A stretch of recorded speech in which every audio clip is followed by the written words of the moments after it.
Lab number 22. In this lab we will continue development of our CNN application and we'll focus on moving our app to mobile device. So first of all, let's go back to our application folder instead of being in common, and let's create a new environment. In our development scenario, we will focus on Android development because it's pretty easy to set up the Android development environment for Linux, and of course for doing development with iOS, for example, you will need macOS, and we will cover this topic in other labs.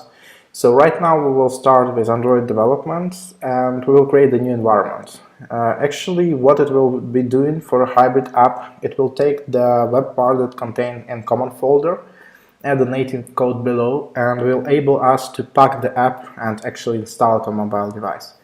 So we will do that by actually creating the environment with command mfp.environment and pressing enter.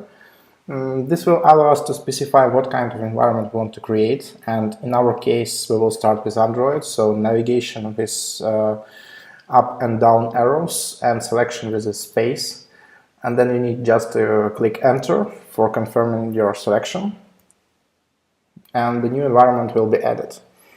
And now if you will check the contents of the CNN RSS app folder, you will see that instead of only common, we will now have one more folder related to our environments, and it's called Android. So actually inside Android folder, you can see that there is CSS, images and JS folders where you can actually override the things that you're specifying in common. And there is also the folder called native resources, that is like our components and files and XML configs and whatever that is more or less static and needs to be overridden in the native project. So this is the good place to store splash screens, images, text translation files and everything that is related to Android native development. And basically, in order to kind of build our app, in order to create the application itself, we will need to do the following. We will need to do mfp build and deploy in the same way as we were doing, and now because we are located in Android folder, it will actually build and deploy the Android environment.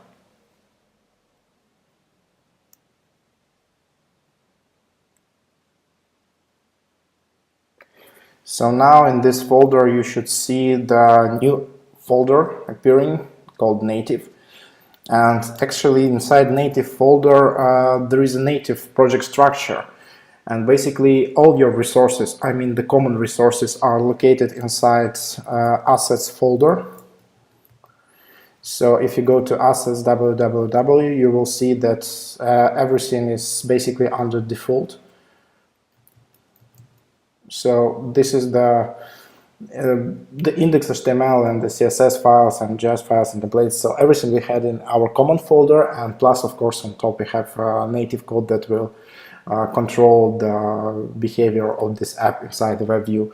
So basically what we will do now, we will try to create the real application. We will try to create the APK file and install it on Android emulator.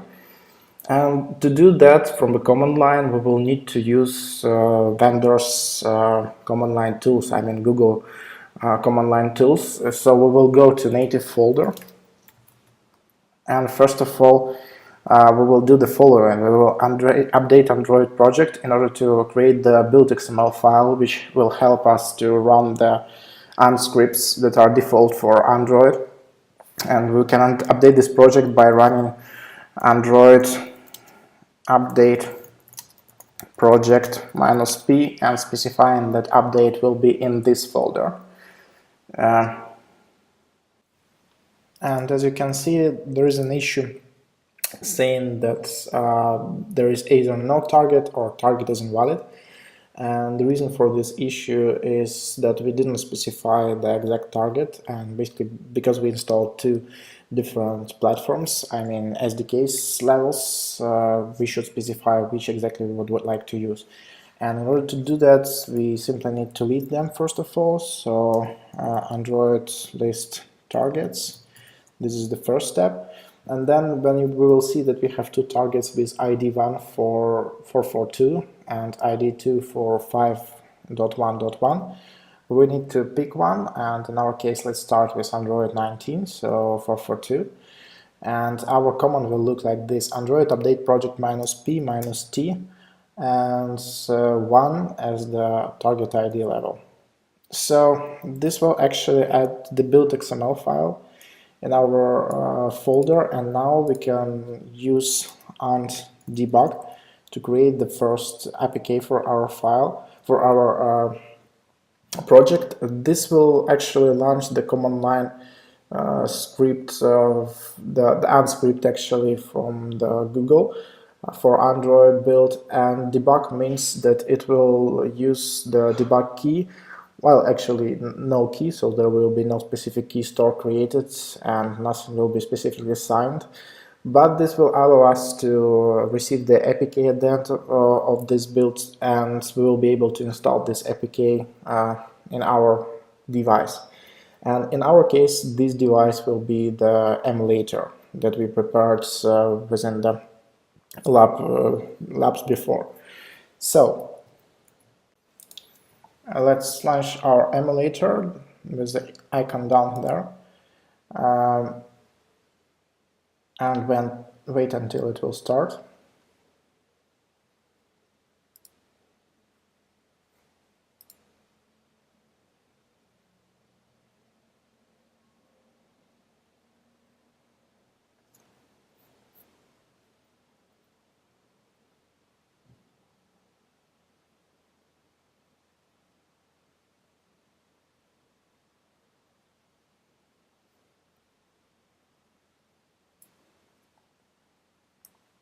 So emulator started. Usually it connects automatically through ADB protocol, but we need to check with command ADB devices. And if the emulator will connect, you will see it right there. And this is where it is. So emulator 5554, as you see, is attached. And basically we can install the app by doing the following: and install D, which means install debug application, to the emulator or to the real device which is attached through ADB.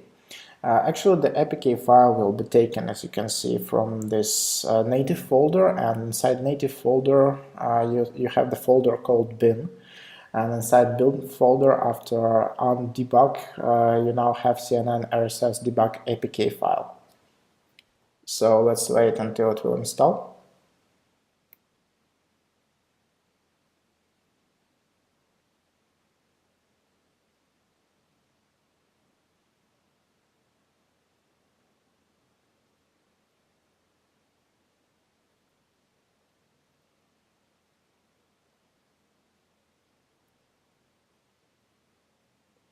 So the installation is completed, and basically this app is now here. So this is the app that we just installed, and we can launch it.